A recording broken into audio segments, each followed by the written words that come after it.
বসার পর আমরা দেখলাম তারা ছিল আঙ্গুল হয়ে গেল বটগাছ।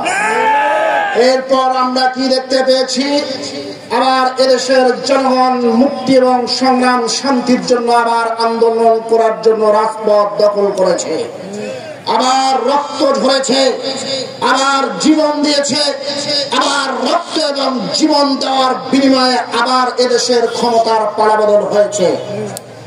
আবার পুনরায় আমরা দেখেছি এদেশে একবার আওয়ামী লীগকে নেমে আবার বিএনপিকে ক্ষমতায় আমরা বসিয়েছিলাম। কিন্তু আমরা যখন তাদেরকে বসিয়েছি, যখন পূর্বের ক্ষমতাশীল দায়িত্বশীলকে আমরা দেখেছি তারা আঙ্গুল ফুলে বটগাছ হয়েছে, এখন দেখি পরবর্তী যারা ক্ষমতায় এসেছে এরা আর বটগাছ না, আঙ্গুল ফুলে হাতি হয়ে গেছে। প্রিয় বন্ধুগণ আমার, ইতিহাস ভুলে গেলে চলবে না। আমরা দেখেছি যারাই ক্ষমতায় এসেছে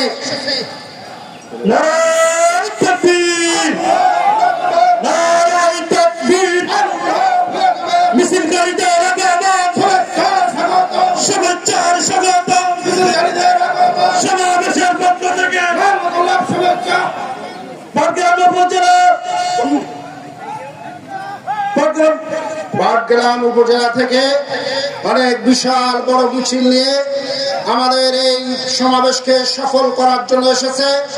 আমরা এই সমাবেশের পক্ষ থেকে আন্তরিক শুভেচ্ছা অভিনন্দন জানাচ্ছি।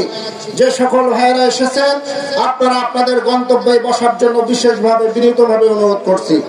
প্রিয় বন্ধুগণ আমার, যে কথা বলতেছিলাম, এরপরে ক্ষমতার পরিবর্তন হয়েছে, পরবর্তীতে ক্ষমতায় বসেছে বিএনপি সরকার।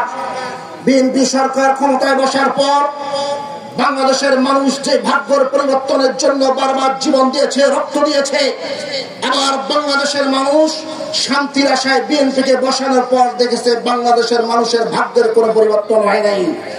যেই দ্রব্যমূল্যের দাম ছিল, যেই চাউলের কেজি ছিল 8 টাকা, সেখান থেকে বিএনপি 1 টাকা ক্ষমতায় থেকে 30 টাকায় নিয়ে আসছে বন্ধুগণ আমার। তারপর আমরা দেখেছি তার আগে ইতিপূর্বে হুসাইন মোহাম্মদ এরশাদ সাহেব এককভাবে তিনি রাষ্ট্রের একটি ঊর্ধ্বতন দায়িত্বশীল থেকে সেখান থেকে জোরপূর্বক ভাবে বাংলাদেশের ক্ষমতা দখল করেছে। আপনারা ইতিহাস জানেন, অনেক দীর্ঘ ইতিহাস নিয়ে এখানে কথা বলার সময় নেই। তারপর আবার আন্দোলন সংগ্রাম শুরু হয়েছে। এরপর আবার ওই পূর্বের আওয়ামী লীগ সরকার বাংলাদেশের জনগণের কাছে হাত জোর করে করজোড়ে মাপ চেয়ে আবার রাষ্ট্রীয় ক্ষমতায় আমাদের কাছে ভিক্ষা চেয়ে তারা রাষ্ট্রীয় ক্ষমতায় বসেছিল। আমরা বারবার বোকা হয়েছি, বারবার তাদেরকে বিশ্বাস করেছি, কিন্তু তারপর বসার পর কি হয়েছে আপনারা দেখেছেন।